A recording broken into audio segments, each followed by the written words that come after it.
I'm Jordan Metcalf. I was the former president of Beta Theta Pi at Northeastern University. I'm a fourth year physical therapy student, and taking this opportunity to talk about hazing and talk about why we don't think it works and think that there are better alternatives and many reasons not to do it. Okay. So what's wrong with hazing? Well, there's a lot wrong with hazing. I think the most important thing that is the major flaw with hazing is that it breaks people down.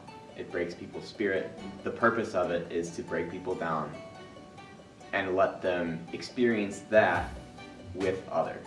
I think that, especially in a period of time where young men and young women are growing and they're maturing into the people that they're going to be for the rest of their lives, I think it's really essential for them to be confident in their convictions and be able to stand up for themselves and have a lot of willpower.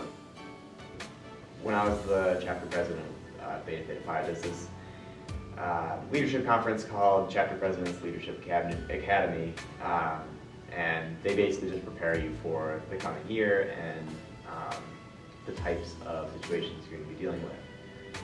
And I remember the one thing that stuck with me the most out of the whole 3 days or whatever it was at the beginning, one of the facilitators said, your first priority in any situation as the leader of your organization is to do no harm.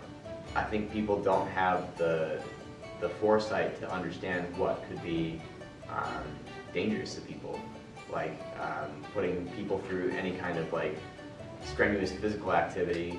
You know, I have a heart condition, and it's not very serious, but it very well could be. And how would, Joe Schmo know that I had one? Especially if I was being put in a situation where I felt pressured to do something, how would he know that I have a heart condition? Because I certainly am. I'm not going to tell him. So I think that, people think that it's going to be harmless when they do these kind of things.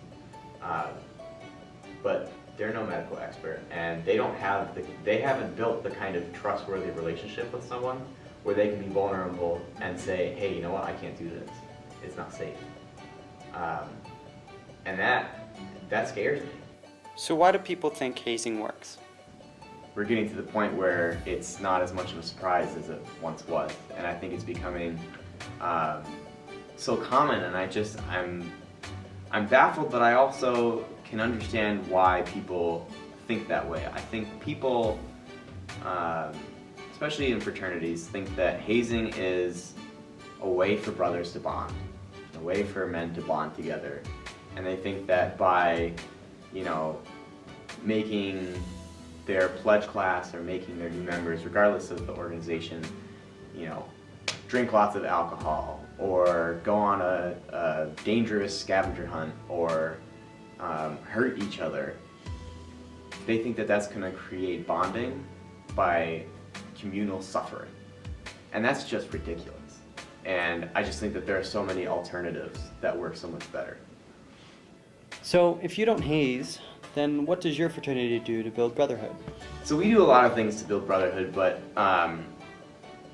I think that the important thing that I need to distinguish is between hazing and challenging.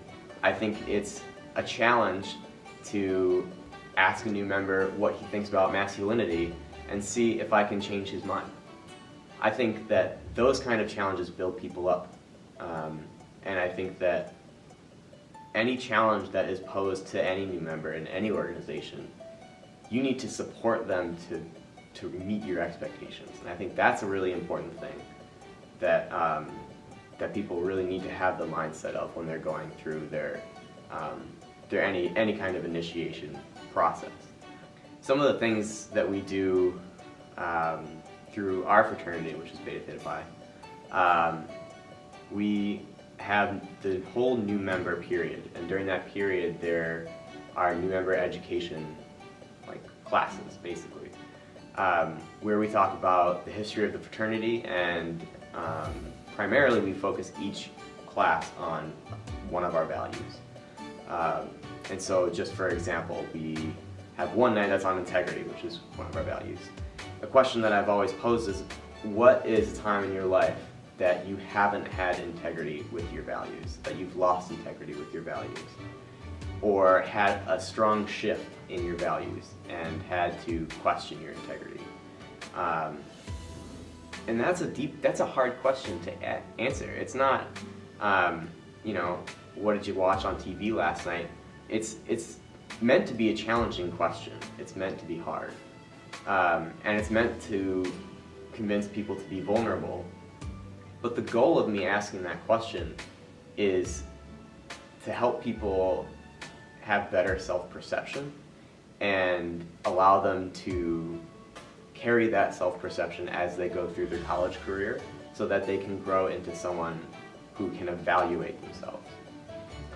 Because I think especially in college, when you no longer have a lot of your teachers and your parents and some of your other adult supporters to evaluate you and keep you in check, I think it's really important to develop that skill as kids coming through college.